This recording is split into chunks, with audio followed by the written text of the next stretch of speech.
Estamos ao vivo. Boa noite. Hoje o tema é quente. Vamos falar sobre rivalidade entre irmãos. O que fazer quando os conflitos surgem? O que fazer quando eles brigam, quando eles disputam, quando eles sentem ciúmes?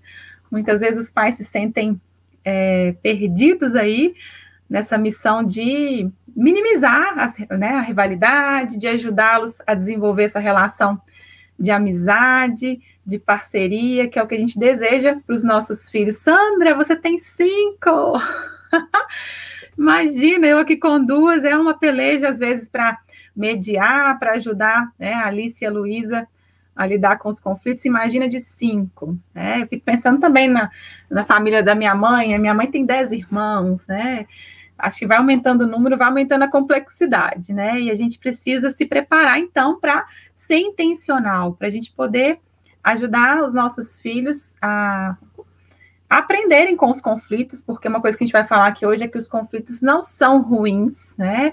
Eles são também oportunidades de aprendizado. A gente aprende muito quando a gente diverge de pensamento de alguém, a gente aprende quando a gente discorda, e as crianças, né, que têm a oportunidade de ter um irmão em casa, desenvolvem muitas habilidades que vão ser importantes aí ao longo da sua vida, né? Capacidade de negociação, de argumentação, de poder se posicionar, de saber que o mundo não é só do jeito que eu quero, mas existem outras pessoas ali que também querem fazer valer os seus direitos. Então, o conflito não é ruim, tá, gente? Mas, às vezes, eles se tornam, eles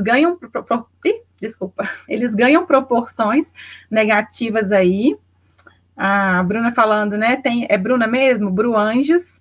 Eu tenho um casal e o ciúme é grande. Isso mesmo, Bruna. É um desafio, porque eles querem essa atenção, eles querem esse amor dos pais, e a gente precisa dar a eles segurança, né? Muitas vezes eles entram em disputas justamente por isso, né? Porque eles querem se sentir o mais amado, o mais aceito, o mais importante na família. Eles estão o tempo todo ali disputando o espaço deles na família. E a gente vai conversar sobre isso, tá?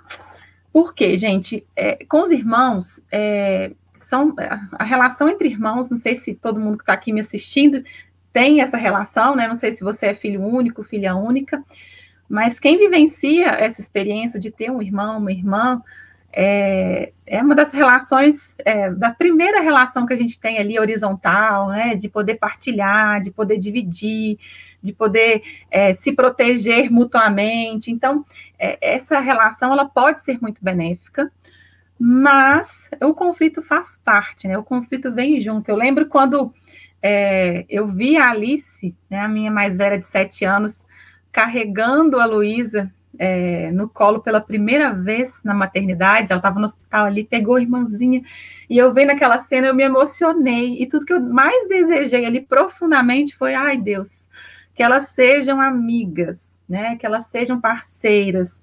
Eu acho que todo pai, toda mãe que tem mais de um filho aí, esse é o nosso desejo, de que eles desenvolvam essa amizade, desenvolvam essa parceria, essa relação de proteção, né, de cumplicidade.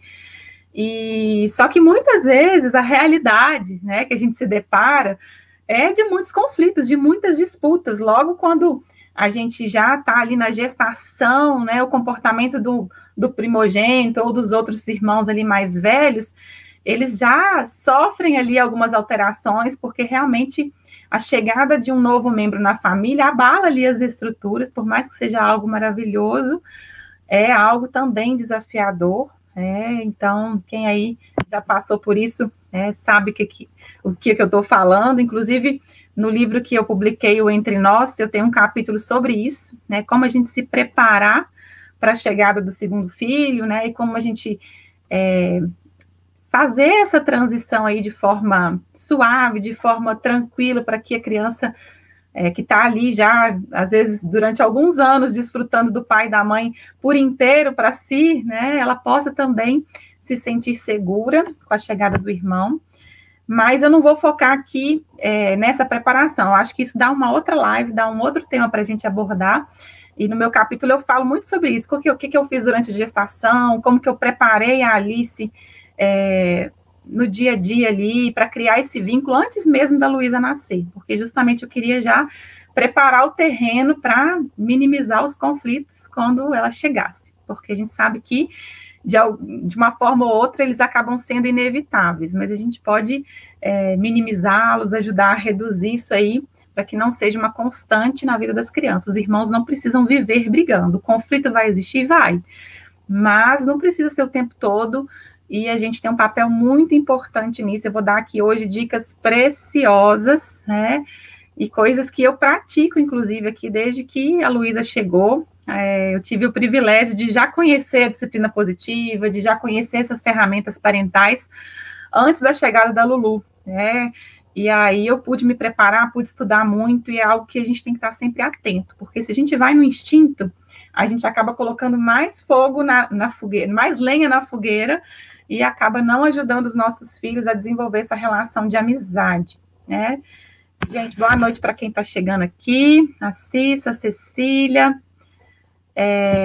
sejam bem-vindos. Para quem é novo aqui, esse programa é um programa semanal, Filhos em Foco. Toda quinta-feira eu trago um tema que a gente tem conversado ali nos stories, né, do Instagram, e perguntas que às vezes os seguidores me mandam, e esse tema foi um tema bem requisitado, e eu decidi trazer ele aqui essa semana para a gente conversar um pouquinho, e como eu disse, é um tema que a gente precisa se preparar, porque o que a gente aprendeu, né, pelo menos o que eu vivi na minha infância, né, eu sou irmã mais velha, eu tenho um irmão mais novo, e eu cresci com esse sentimento de injustiça, sabe, de que eu tinha uma carga de responsabilidade maior, de que eu era menos privilegiada do que o meu irmão, de que minha mãe amava mais o meu irmão. Eu tinha isso muito forte, e até hoje é uma desconstrução, viu, gente? A gente tem que tomar consciência dessas crenças que a gente vai adquirindo ali na infância, porque elas realmente nos impactam ao longo da vida, e muito mais ainda no nosso maternar, né, na nossa relação ali com a criança. Então, a gente tem que tomar consciência dessas dores nossas lá da infância, para que a gente não reproduza a mesma coisa com os nossos filhos. E isso era uma coisa que eu não queria fazer, né, eu tinha consciência de que a forma com que meus pais lidavam com os conflitos não era benéfica, porque gerava em mim esse sentimento de injustiça. E aí eu me preparei justamente porque eu não quero provocar isso na Alice, né? Eu não quero que ela se sinta injustiçada ou sobrecarregada apenas por ser a irmã mais velha. E eu vou contar um pouquinho dessas ferramentas aqui hoje também. E se a gente for olhar na história, né, essa questão da rivalidade entre irmãos é uma questão milenar aí, inclusive na Bíblia eu vou contar alguns exemplos aqui de irmãos que se tornaram rivais, né? A gente tem exemplos aí bem trágicos, inclusive, né? Caim matou Abel, enfim. A gente tem várias histórias, porque isso é algo recorrente, né? E como a gente evitar isso dentro da nossa casa, como a gente evitar esse ambiente de disputa, de sensação de injustiça, de sensação de privilégio um do outro, como que a gente transmite isso para os nossos filhos, porque como Adler diz, né, eles são ótimos observadores, as crianças, né, mas eles são péssimos intérpretes, e muitas vezes eles não conseguem abstrair, né, o amor que a gente sente ali por todos os filhos que nós temos, e eles acabam gerando crenças equivocadas. Minha mãe fica mais tempo com o bebê, então ela ama mais o bebê do que a mim, né, eles observam tudo que está acontecendo, mas eles interpretam de forma equivocada, e a gente tem que ajudar a desconstruir isso, de forma intencional no dia a dia. Então, tem gente que fala, a gente vê muito esse comentário também, os pais, esse conformismo, mas irmãos, eles brigam mesmo. Isso é normal, né? As crianças brigam, isso faz parte, enfim. Mas eu digo para você que não é algo para a gente se conformar, é para a gente se informar, porque existem formas, existem estratégias para nos ajudar a lidar com esse desafio aí de uma forma mais eficaz, mais assertiva aí, cuidando do coração dos nossos filhos, para que eles olhem para o irmão como realmente um apoio, como uma parceria, né, como uma possibilidade de desfrutar mesmo dessa relação e não apenas ficar ali disputando o seu espaço no núcleo familiar, né? E aí, gente, uma outra questão importante que eu anotei aqui, de vez em quando eu vou olhar para minha colinha, porque eu gosto de falar e às vezes eu deixo de falar o que eu me planejei, mas eu vou voltando aqui para eu me atentar ao roteiro. Mas uma coisa que é curiosa também, que algumas pesquisas têm mostrado, é que essa relação entre irmãos, elas influenciam muito a formação da nossa personalidade. Você é o que você é hoje, principalmente pela sua relação com seus irmãos. Se não for com seus irmãos, você foi filho único, provavelmente aí uma outra criança da sua idade, um primo que você conviveu muito tempo. Essas relações, né, essas relações horizontais, elas têm um impacto, às vezes, muito maior do que a relação com o próprio pai, com a própria mãe. Isso pesquisas apontam, né? O Adler também já falava isso lá no século passado. Então, às vezes a gente acha, o que molda a minha personalidade é a genética, é o ambiente, é a minha relação com meu pai, com minha mãe. Claro que tudo isso tem uma influência, mas as relações com os irmãos, elas são muito influentes também, elas têm um impacto, um peso enorme, e é por isso que a gente precisa cuidar desse aspecto dentro do nosso lar. A gente não pode simplesmente falar, isso é normal, crianças brigam mesmo, os filhos brigam mesmo, não tem o que fazer, tem o que fazer sim. E a gente é responsável por assumir esse lugar aí para ajudá-los a lidar com os conflitos de uma forma mais respeitosa, a resolver os problemas, enfim. Uma outra coisa também que impacta é a ordem de nascimento, né? Se você for conversar aí com filhos que são mais velhos, ou com os caçulas, os filhos do meio, a gente vai ver muitas características parecidas, e isso mostra, inclusive, como que essa relação mesmo em culturas diferentes, pesquisas mostram que o filho do meio tem características bem peculiares, o filho mais velho desenvolve a questão do senso de responsabilidade, de ser o cuidador, né? O caçula geralmente é o mais tranquilo, mais descontraído, porque ele ocupa um lugar de mais leveza ali nessa relação familiar. Então, essa relação, ela é crucial aí para determinar quem nós somos e quem nossos filhos vão se tornar também. Então, a gente tem que cuidar dela, né, saber agir para a gente não intensificar as disputas. Boa noite para quem está chegando agora. Sejam bem-vindos, Bárbara, Edivaldo, boa noite para vocês. E aí, gente, a pergunta, mas por que eles brigam tanto, Nina? Uma seguidora outro dia mandou uma mensagem, eu não sei o que acontece, por que eles brigam o tempo todo? E aí eu vou dar uma triste notícia aí, porque tem pais que falam assim, não é possível, eu não sou culpado disso, não é para trazer culpa não, mas é porque o principal motivo que as crianças brigam, que os irmãos brigam, é por causa dos adultos. Sim, os seus filhos brigam pela sua atenção, eles brigam pelo seu amor, eles brigam porque eles desejam você, eles desejam o seu amor, a sua atenção.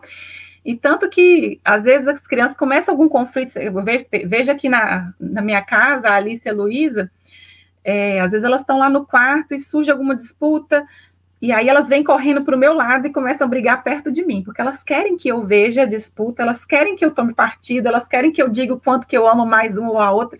A intenção delas é receber esse auxílio, essa atenção especial do pai ou da mãe.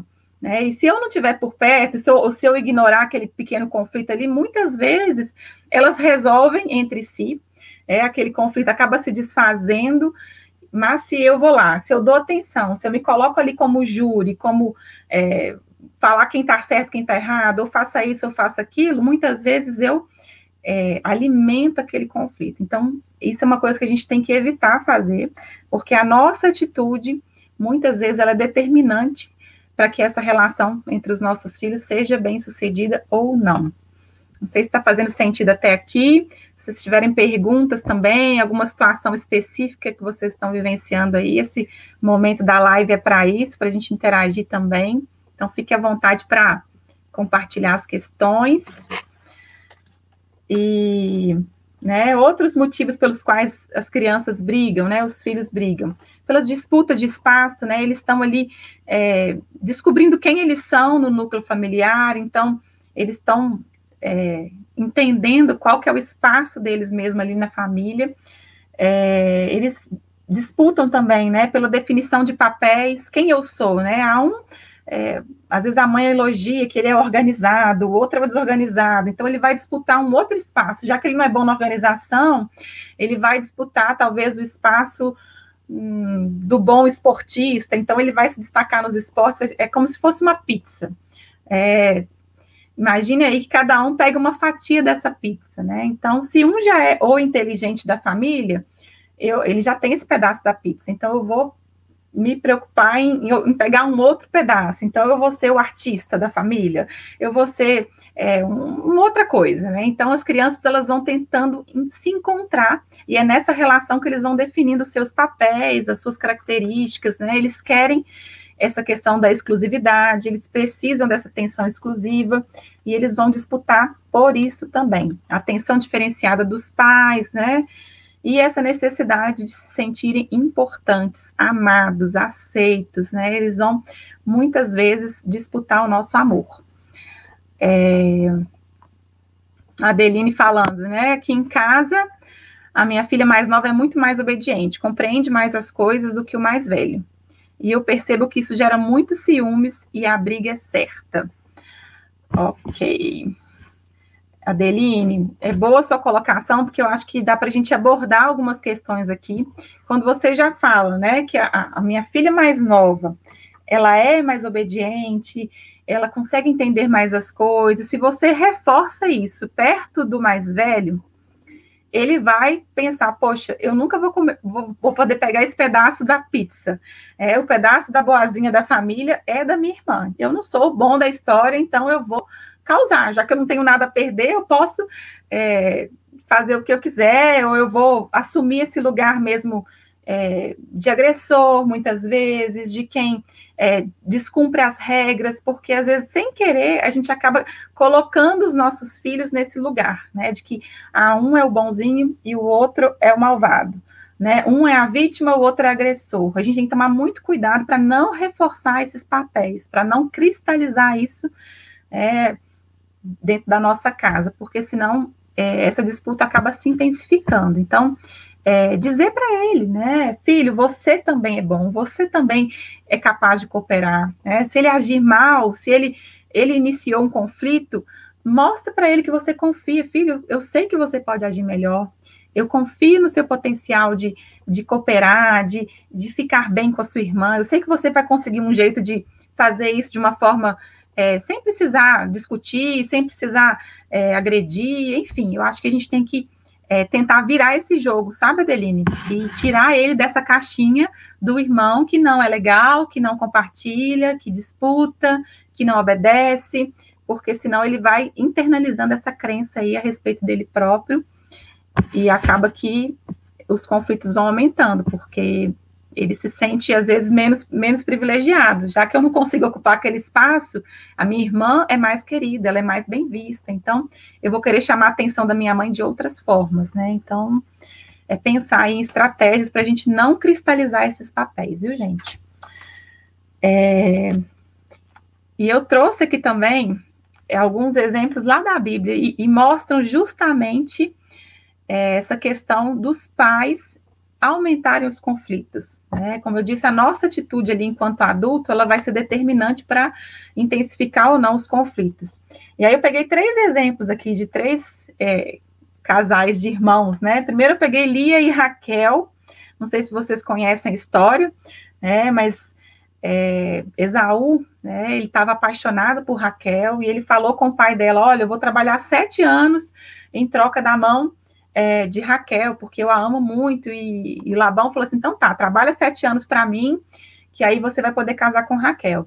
E aí, o que aconteceu? Raquel era mais nova, e tinha Lia, que era mais velha, e Labão foi lá, no dia do casamento, ele trocou as irmãs, e colocou Lia para casar com Esaú, e na hora que já tinha feito a cerimônia, quando eles foram se encontrar no quarto nupcial lá, o Esaú descobriu que ele não tinha se casado com Raquel, ele tinha se casado com Lia.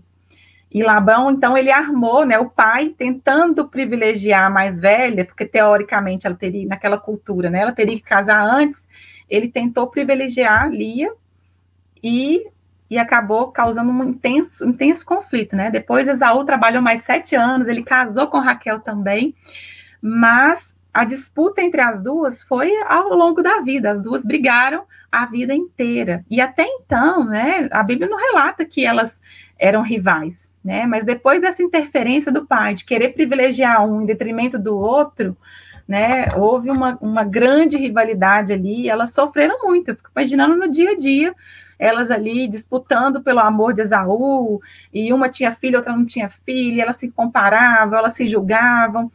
Então, um pai, né, teve uma atitude ali tentando compensar uma falta de um, ele acabou sendo injusto e intensificou esse conflito, né? Um outro exemplo que eu também trouxe é o de José lá, José e seus irmãos, né? A Bíblia, ela fala claramente que José era o filho preferido de Jacó. Então, Jacó tinha um amor especial por esse filho, e isso, gente, despertou um ódio nos irmãos, né? Os irmãos de Jacó começaram a odiar José, e eles pensaram num plano de se livrar de José, porque na lógica que os outros irmãos desenvolveram eu só vou conseguir ser amado se o José não existir, porque todo o amor do meu pai está direcionado para o José. Então, e é engraçado que sim, José podia falar, eu amo todos os meus filhos, né? José com certeza tinha um amor diferenciado para cada um dos filhos, mas o que os filhos interpretaram não tem mais espaço para nós, é só José que ocupa o coração do meu pai. E aí, nessa crença, eles odiaram o irmão, venderam o irmão, e aí o desenrolar da história aí também, que depois teve um reencontro, e José perdoou os seus irmãos, mas foi uma história muito triste, né? E José sofreu muito porque os irmãos o odiaram. E isso porque havia essa preferência explícita do pai por ele.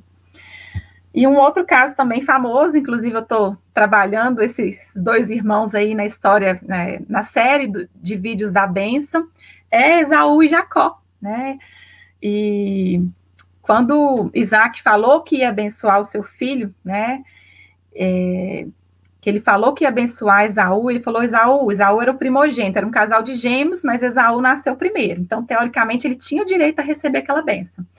E aí ele falou com o filho, olha, vai lá, pega uma caça, prepara um guisado para mim, porque hoje eu vou te abençoar, hoje é o dia da sua bênção. E aí, o que aconteceu? A mãe ouviu o pai dizendo para o filho mais velho, que iria abençoá-lo, foi lá, correu para o mais novo, que era o preferido dela, e falou, vai lá, eu vou preparar uma comida aqui bem rapidinho, e você vai pegar a bênção antes do seu irmão. E aí, Jacó roubou a bênção do irmão, né? O pai abençoou Jacó achando que era Esaú, e tudo isso foi arquitetado pela mãe. E aí, o final da história é que os dois irmãos ali, Esaú quase chegou a matar Jacó, de tanta raiva que ele teve de Jacó, e enfim, são exemplos, né? Claro que eu estou trazendo aqui histórias com desfechos bem dramáticos, mas isso acontece também no nosso dia a dia, né? Sem perceber, a gente quer fazer justiça com nossas próprias mãos nos conflitos dos nossos filhos, e a gente acaba intensificando as disputas, a gente acaba gerando senso, né, de injustiça com eles. Por exemplo, quando a gente chega, pode ser uma disputa por brinquedo ali, pelo controle remoto da TV, como a Deline falou, mas se eu chego lá e eu aponto quem está certo, quem está errado, eles estão disputando o quê? O meu amor, a minha atenção. E aí, o que vai acontecer? Se eu tomo partido de um, o outro se sente injustiçado. E aí, eu alimento aquela crença de que eu amo mais um do que o outro. E lembrem-se que é a interpretação deles, né? Não quer dizer que isso é a realidade, mas é a forma com que as crianças veem. Então, eles são muito concretos, eles são muito literais, né? Então, a gente precisa tomar muito cuidado com a nossa postura e não agir como júri nos conflitos dos nossos filhos. E aí vem a pergunta, mas Nino, o que eu faço então? Né? O que eu faço? Se eu não posso ir lá e ajudar eles a resolver, você pode ajudar sim, mas não tome partido e não diga o que eles precisam fazer. Eu trouxe algumas estratégias aqui, mas antes eu quero contar uma historinha que aconteceu essa semana passada. A Alice, no fim de semana, falou, mãe, tem muito tempo que a gente não faz um filminho em família, vamos assistir um filme. E aí a gente assistiu um filme super legal, tava um clima super gostoso, a gente fez pipoca, deitado, colocamos sofá, colocamos colchão na sala, e tivemos um momentinho ali debaixo da coberta super gostoso. E aí acabou o filme, Não sei se a Luísa já estava cansada, com sono, enfim. As crianças agem pior quando elas estão com alguma necessidade não atendida. Eu acredito que ela estava já irritada de sono, que já tinha passado do horário, e ela queria o travesseiro que a Alice estava deitada. A Alice estava distraída, assim, olhando as letras do filme passar, assim, que já tinha acabado, e a Luísa tentou pegar o travesseiro e a Alice não deixou, porque ela estava deitada. E aí a Luísa, de repente, puxou o cabelo da Alice e não soltava. E quando eu fui tentar tirar, né, quando for uma agressão física, a gente tem que impedir. Depois eu vou falar desses níveis de intervenção aí. E aí a mãozinha dela saiu aquele facho de cabelo. Gente, aquilo ali me doeu tanto. E aí fui lá na minha dor da minha infância, de ser a irmã mais velha, injustiçada. Aquilo ativou em mim um botão que o meu ímpeto era só de defender a Alice. E aí eu corri para a Alice e fui ver, filha, machucou, não sei o quê. E na hora que eu ia me voltar para a Luísa, eu já ia dar uma bronca nela, no sentido de, como assim, você faz isso? Aí eu lembrei, falou assim, isso não vai ajudar a diminuir o conflito entre elas. E aí, graças a Deus, eu tive aquele lance, assim, de consciência. E isso porque a gente tem que estudar, gente, para isso acontecer, tem que ler, tem que pensar antecipadamente o que fazer, porque na hora não vem, se a gente não tem isso convicto dentro da gente, né? E aí eu falei, Marina, respira, porque a Luísa também precisa ser acolhida. Porque o que ia acontecer? Se eu só acolhesse a Alice, eu ia estar alimentando a mentalidade de quê? De que um é vítima e o outro é agressor. E aqui em casa é engraçado porque não é o mais velho que bate no mais novo, é o mais novo, a Luísa, que tem esse comportamento mais agressivo, e a Alice nunca revidou.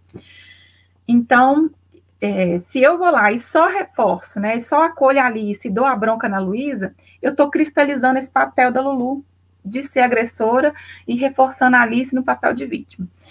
E aí eu fui lá, né, acudi a Alice e me voltei para a Luísa, olhei no olho dela e falei, filha, você está muito brava. Estou vendo que você está muito nervosa, estou vendo que você está muito estressada, o que está acontecendo no seu coraçãozinho? Como que eu posso te ajudar? E aí ela, eu bati, né? E tipo assim, eu bati mesmo. Eu falei, filho, eu vi que você fez isso, e isso não é algo aceito na nossa casa. Aqui na nossa casa a gente cuida das pessoas, a gente faz carinho. Ó, eu peguei a mãozinha dela, falei, olha sua mãozinha, olha que mãozinha mais linda que você tem. Aí peguei, pus no meu rosto, olha, eu amo quando você faz carinho, eu amo quando você cuida, quando você ajuda a carregar a sacola com aquela força que você tem, quando você colore, você usa suas mãos para coisas boas. A gente não usa a mão para coisas ruins, a gente não usa a mãozinha para bater. E nisso, a Alice lá, chorando, se acalmando um pouquinho, mas ela viu que eu estava ali fazendo a intervenção com a irmã, eu não estava passando a mão na cabeça da Luísa, eu estava mostrando para ela o que fazer. E aí eu me voltei, peguei a Luísa, me aproximei da Alice, falei, filha, olha para sua irmã. Como será que ela está se sentindo? Será que doeu? Aí ela começou a perceber o impacto do que ela fez com a Alice. Né? Eu ajudei ela a desenvolver essa empatia, né? Ao invés de falar assim, olha, será que você gostaria de ser tratada assim? Tem gente que acha que empatia é agir com o outro do jeito que a gente quer ser tratado. Isso é um grande engano. Empatia é agir com o outro do jeito que ele precisa ser tratado, né? Então, eu levei a Luísa a olhar para a irmã e perceber a dor dela.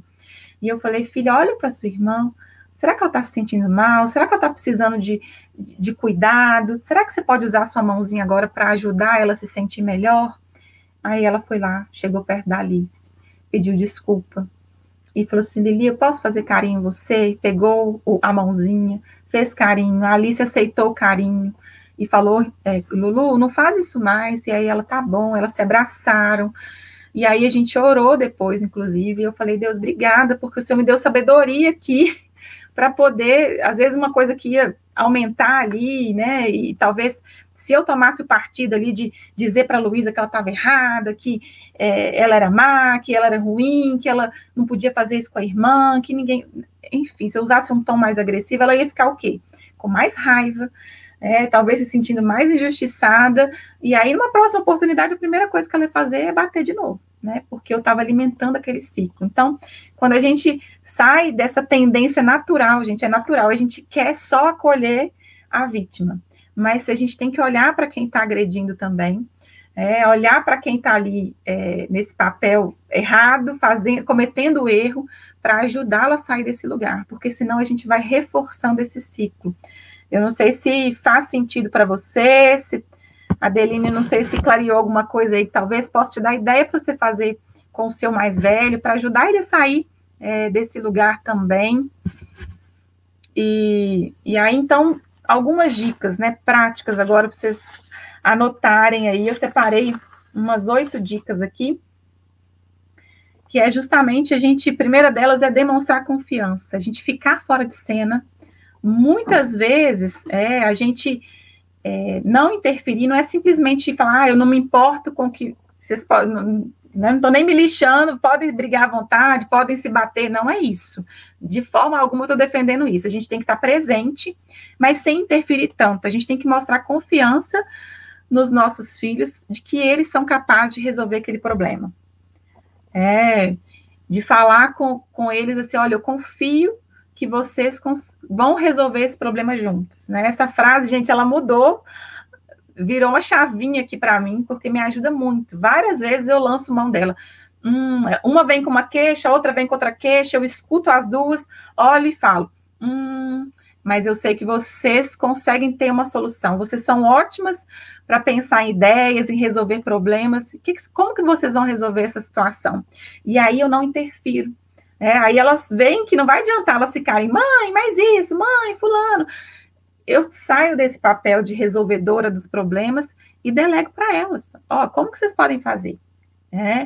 Então, é demonstrar confiança na criança e ficar fora o máximo possível. Nem sempre vai ser possível, tem algumas situações que a gente tem que interferir mais diretamente, tá? Uma outra dica é colocar todos no mesmo barco, né? A gente agir de forma igual com todos os filhos, sem tomar partido. Então, a gente tentar não privilegiar um ou outro, né? Mais ou menos o que eu contei aqui nessa história, de não acolher só quem foi vítima, mas olhar para todos os envolvidos na situação e tratá-los da mesma forma, né? Dar a todos a mesma opção, né? Às vezes, uma coisa que eu faço também, quando a briga esquenta um pouquinho, dá a mesma opção. Olha, já que vocês não conseguiram resolver isso juntas, eu vou tirar o brinquedo de vocês, vou tirar o controle remoto aqui, e quando vocês estiverem prontas, vocês me avisam que eu vou devolver o controle para vocês, vou devolver o brinquedo. Ou então eu falo, olha, vocês não conseguiram se acalmar, vocês não conseguiram resolver esse conflito, que tal cada uma ir para um quarto e quando vocês estiverem mais calmas, vocês retornam e conversam e pensam numa solução juntas. Então, eu dou a mesma opção para as duas, né? Para todos os envolvidos, sem falar, faz isso, põe um de castigo e o outro não, né? E sem contar que castigo não precisa de castigo nenhum para educar os nossos filhos, viu, gente? A gente pode responsabilizá-los, ajudá-los a pensar em solução. Porque o castigo é aquela mentalidade de que você precisa pagar pelo que você fez. E não ajuda os nossos filhos a resolverem os problemas, tá? A gente precisa pensar em como reparar os erros com os nossos filhos, né? Aí sim a gente vai estar ensinando habilidades de vida e não apenas punindo, gerando dor, vergonha, humilhação, porque isso não gera aprendizado, isso não traz ensino nenhum para eles. Traz raiva, traz ressentimento, traz medo. Às vezes é igual uma aspirina. O castigo funciona ali, a gente está com uma dor de cabeça, aí eu vou lá, tomo aspirina, ela passa, mas aí rapidinho ela volta. A gente precisa achar a causa do problema e tratar o problema em si, porque ficar castigando, ficar punindo, ficar gritando, e para com isso, aí as crianças param de brigar, mas será que eles estão aprendendo a se respeitar? Será que eles estão aprendendo a resolver os problemas, aprendendo a resolver os conflitos? A gente tem que pensar a longo prazo, porque senão a gente fica só no imediatismo ali e acaba não ensinando as crianças a cooperar entre si. Uma situação também, Nina, deixa eu ver, tem uma pergunta aqui. A Cissa falando, né? Olhar para o agressor também, porque às vezes ele pode estar precisando de mais atenção do que o outro. Exatamente, Cissa. Tem uma frase que eu gosto sempre de dizer, que a criança mais difícil é geralmente a que mais precisa de amor. Então a gente tem que lembrar, se o seu filho está ali agindo mal, Às vezes é porque ele realmente não está se sentindo aceito, não está se sentindo pertencente, não está se sentindo visto, e aí a gente precisa nutrir isso aí. E uma outra dica importante, já puxando para esse assunto, é o tempo especial. É uma coisa que eu até precisando voltar a praticar com mais regularidade, mas com a mudança de rotina aqui, volta às aulas, bem bagunçou um pouquinho, mas uma coisa que eu tento praticar sempre aqui com as meninas é o tempo especial. O que é o tempo especial? É você dedicar um tempo exclusivo para cada filho, né? Tem alguém aqui que está, a Samantha, né, que está com 5 filhos, vai ser um desafio, mas que seja 10, 15 minutos com cada filho. Não precisa ser todos os dias, mas com uma regularidade, Gente, eu tô cansada. Hoje eu já palestrei hoje, teve live ontem, eu vou cansando, eu vou trocando as palavras, isso é cansaço. Mas a gente precisa ser constante e regular nesse tempo especial, tá? E aí, nem que seja pouco tempo, mas que seja um tempo programado, livre de distrações e que você vai estar ali conectado com seu filho. E quando eu fazia isso com regularidade, né, no início, quando a Lulu chegou, a Alice, né, ela sentiu muito, é normal que eles estranhem, e aí eu falava, filha, eu não posso te dar atenção agora, porque eu estou amamentando, eu não posso... eu explicava para ela que o bebê precisava de mais cuidados, e dizia, olha, mas eu estou ansiosa para o nosso tempinho especial quando o papai chegar. Que aí o Vitor chegava do trabalho, e assim que ele chegava, a gente saía, nem que fosse para a escada do prédio, a gente sentava na escada, ou a gente dava uma volta no quarteirão, só nós duas, e ali era o nosso momentinho. Ali eu nutria aquele senso de filho, eu não estou tendo todo o tempo do mundo para você, mas eu tenho essa parcela aqui que é exclusiva, e eu quero te mostrar que você é importante, que você é especial, que você aceita, né? E aí a gente vai nutrir esse senso de aceitação da criança, e geralmente elas costumam mudar o comportamento quando a gente faz isso com constância. Então, se seu filho está aí agindo com ciúme, com disputa, tenta nutrir esse senso de aceitação, essa conexão, né? Alimenta o coraçãozinho dele aí com esse tempo especial, com essa dedicação exclusiva, mesmo que seja por pouco tempo, e eu tenho certeza que isso já vai ajudar bastante a diminuir aí a rivalidade, porque ele vai saber, olha, a minha mãe está fazendo isso pelo meu irmão, mas eu tenho meu tempo exclusivo com ela, a gente tem isso na agenda reservado, e faça desse tempo realmente um tempo especial para vocês. Uma outra coisa, gente, usar o senso de humor, às vezes no meio do caos ali, no meio da briga, né, às vezes eu tive essa ideia uma vez lendo um dos livros da Jane Nelson. Ela conta um caso de um pai que começou a entrevistar os filhos lá naquela, mãe, fulano fez isso, fulano fez aquilo, parará, e o pai chegou como um jornalista, pegou um microfone e falou, atenção, senhoras e senhores, estou aqui fazendo a cobertura de um grande conflito que está acontecendo, e entrevistou uma, entrevistou a outra, e elas falaram, como será que elas vão resolver esse caso? Cenas do próximo capítulo. E aí, nisso, as meninas já estavam, né, dando risada do pai ali, e o conflito se dissipou. Então, a gente ser criativo, né? Enfim, você pode imitar um robô, atenção, sei lá, quebra o gelo, quebra aquele clima, né, de disputa com o bom humor, com a leveza, com a alegria. Nem sempre funciona, mas às vezes dá muito certo. Aqui em casa é uma estratégia também que a gente tem que ir experimentando e ver o que funciona ali no momento, né? A Natália dando risada, a Cici falando, essa conexão é tudo, realmente. Uma outra coisa que eu aprendi também com a disciplina positiva é uma ferramenta que chama Decida o que você vai fazer. Eu lembro da minha infância, quando eu e meu irmão, a gente brigava no carro, né? Aquela coisa, ele pegou meu espaço, ele colocou o cotovelo em mim, e aí a gente começava aquela disputa ali, e atrapalhava meu pai a dirigir, de repente ele parava e ele dava umas palmadas nos dois, era uma coisa... Aí a gente ficava com mais raiva ainda, e a gente queria, assim, né, implicar ainda mais com o outro, era uma coisa terrível, e sempre isso acontecia nas viagens, nos passeios mais longos ali, que a gente tinha que ficar naquele mesmo ambiente, as disputas vinham, e geralmente era palmada para um, palmada para outro. Mas eu aprendi essa ferramenta da disciplina positiva, que é decidir o que você vai fazer. Um exemplo, seus filhos estão brigando dentro do carro, para o carro, explica para eles, e fala, olha, eu vou parar o carro porque eu não posso dirigir com vocês brigando, vocês tiram a minha atenção. Eu vou ler aqui as minhas mensagens no WhatsApp, eu pego um livro e vai ler o livro, e aí, quando vocês estiverem prontos, se pararem de brigar, vocês me avisam que a gente vai seguir a viagem. Gente, faça isso. Decida o que você vai fazer. E espera. Talvez eles continuem ali, tá, mas vai perdendo a força. Se você não dá atenção para o conflito, perde a graça.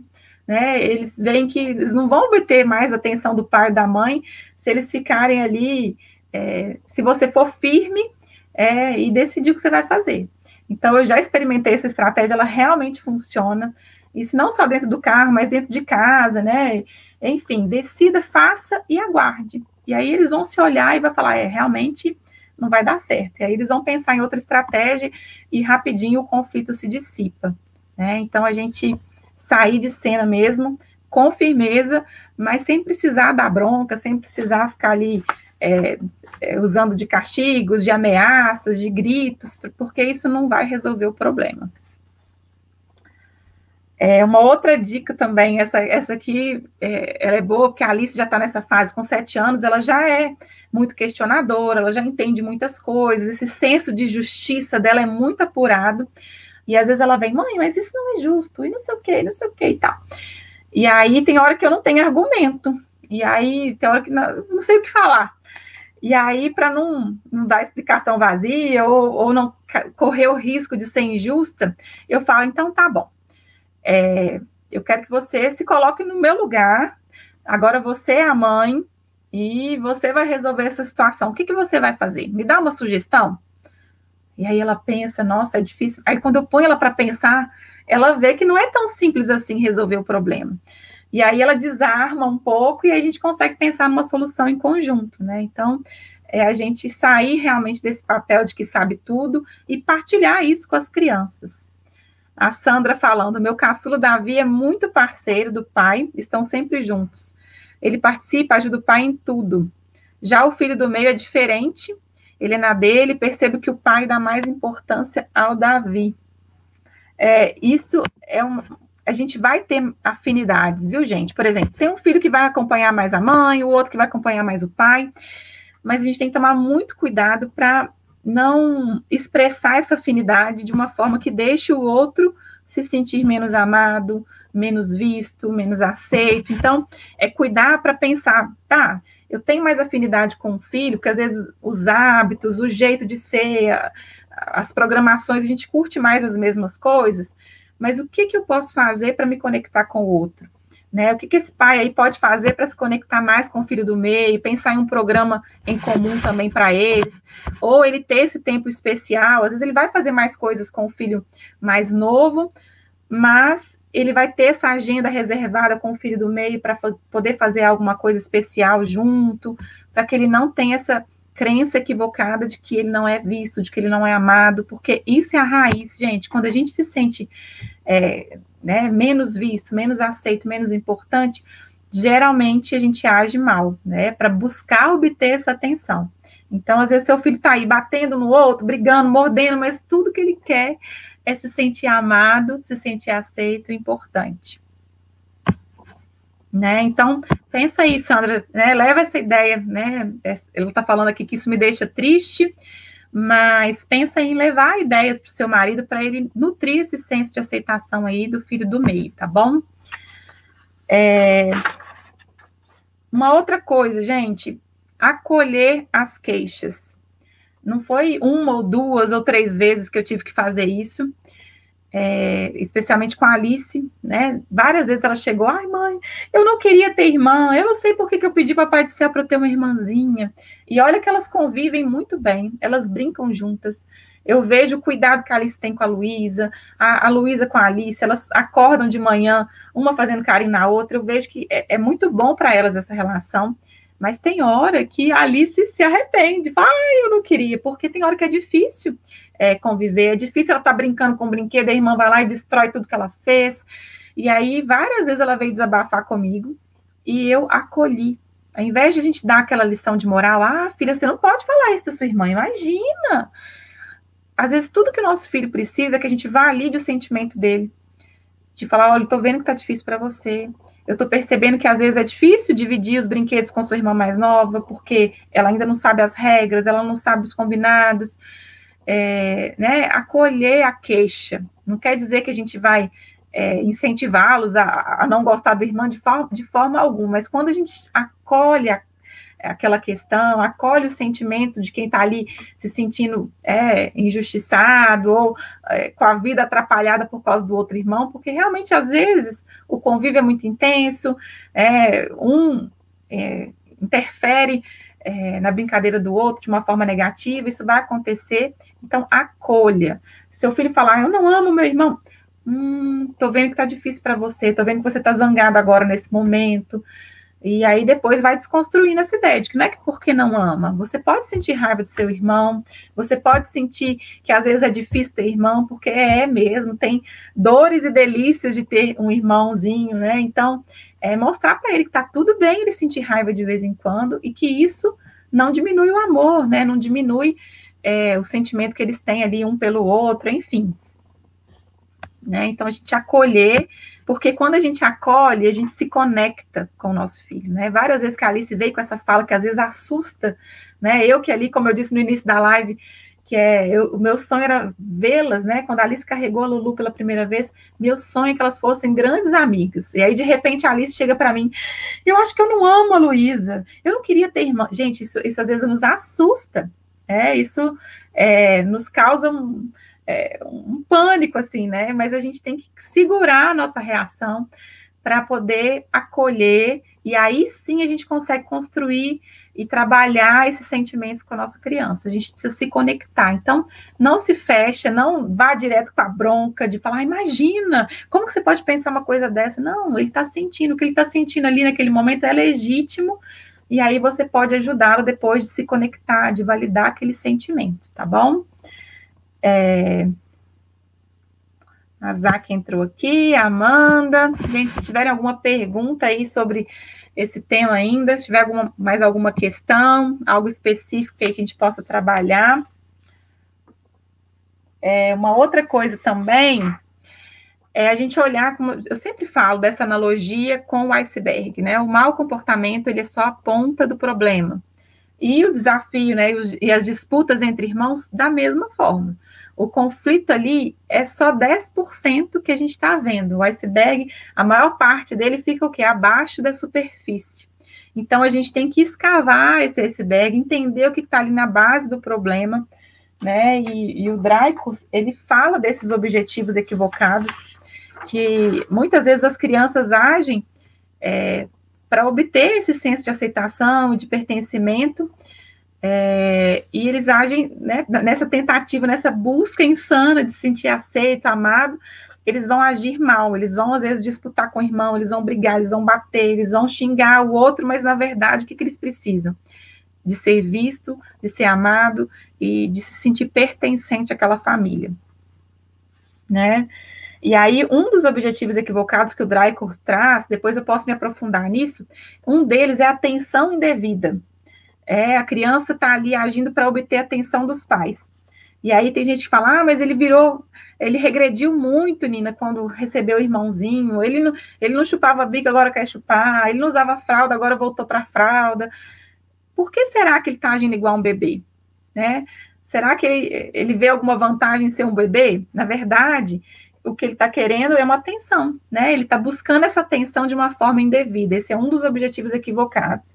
O outro objetivo equivocado que as crianças têm é a vingança, né? Muitas vezes eles se sentem magoados, né? Meu pai não está me olhando, meu pai não está cuidando de mim, e aí eu vou magoar de volta. E o jeito mais fácil deles fazerem isso é muitas vezes atingindo o irmão. Então, às vezes, esse é um dos objetivos equivocados também, de se vingar, né? Eu vou mostrar para o meu pai que ele está me magoando o meu irmão também, tá? Outro objetivo equivocado é o poder mal dirigido, aquelas crianças que querem mostrar que tem o poder, né? Aquela criança que tem esse desejo de controle, e às vezes ela acha que é injusto você dedicar mais tempo para o outro irmão, e tenta demonstrar que o poder dele é a única forma de fazer justiça. Então, ele vai fazer o que ele quer, do jeito que ele quer, porque ele quer obter esse poder de forma mal dirigida.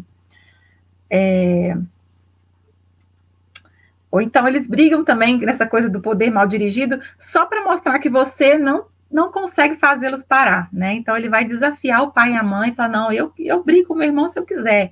E aí ele vai desafiar o poder. E algumas crianças, né, assumem esse papel também de inadequação assumida, que é o outro objetivo equivocado delas, nessa tentativa de se sentirem aceitas, amadas, elas simplesmente desistem, porque ela fala, meu irmão é tão bom, ele é tão certinho, meu pai ama tanto ele, que nada que eu fizer, eu vou conseguir obter a atenção dele. Então, muitas vezes, o irmão, ele vai ficar ali passivo, mas ele vai ficar nutrindo um sentimento negativo em relação ao outro, às vezes até invisível, isso a gente tem que tomar muito cuidado, porque enquanto eles estão ali disputando, né, e se agarrando, a gente consegue perceber e intervir. Mas às vezes tem esse irmão aí que não se sente visto, não se sente amado, não se sente importante, mas ele desiste do amor dos pais, ele acaba se retraindo, ele acaba se sentindo diminuído, com a autoestima mais baixa. Então, é um outro cuidado que a gente tem que ter também, né? Agora a gente tem mais alguma pergunta aqui. Amanda perguntando como preparar para um segundo filho, porque a primeira coisa que a gente pensa realmente como que o primeiro vai reagir, essa é uma preocupação. Eu falei no início da live, Amanda, que eu vou fazer uma live só sobre isso, porque uma coisa é a gente intervir nos conflitos, né? E aqui a gente falou de várias estratégias aí, da gente sair de cena, da gente confiar no potencial da criança para resolver os problemas, da gente não ser esse juiz aí que define o certo e errado, né? Tem várias estratégias aqui. Uma outra estratégia também é colocar na reunião de família, coloca a pauta do conflito, se esse conflito está sendo recorrente, faça uma reunião aí com seus filhos, discutam com ele por que isso está acontecendo, como que a gente pode fazer para solucionar isso, ouça um lado, ouça o outro, e aí pensem em soluções, não em ficar apontando o dedo que um está errado, o outro não agiu bem, enfim, pensem em soluções juntos e pratiquem por uma semana. Deu certo? Não deu certo? Vamos pensar numa outra solução? Isso é um ótimo exercício aí para sair desse lugar de juiz e empoderar os nossos filhos, que eles conseguem lidar com os conflitos. Os conflitos, inclusive, podem ensiná-los habilidades de vida se eles lidarem bem, de forma respeitosa com as diferenças. Então, é isso.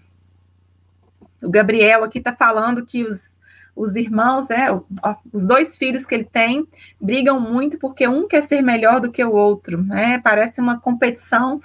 E é isso, Gabriel, tem que olhar o que está na raiz do problema, né? Por que será que eles estão se sentindo talvez menos vistos? Será que um se sente mais inseguro do que o outro? E será que você tem também como pai se colocado nesse lugar aí de ser o juiz e na tentativa de ajudá-los acaba gerando esse senso de injustiça nos seus filhos? Pensar o que está na base do problema. Pensa que o conflito que eles manifestam é só um sintoma.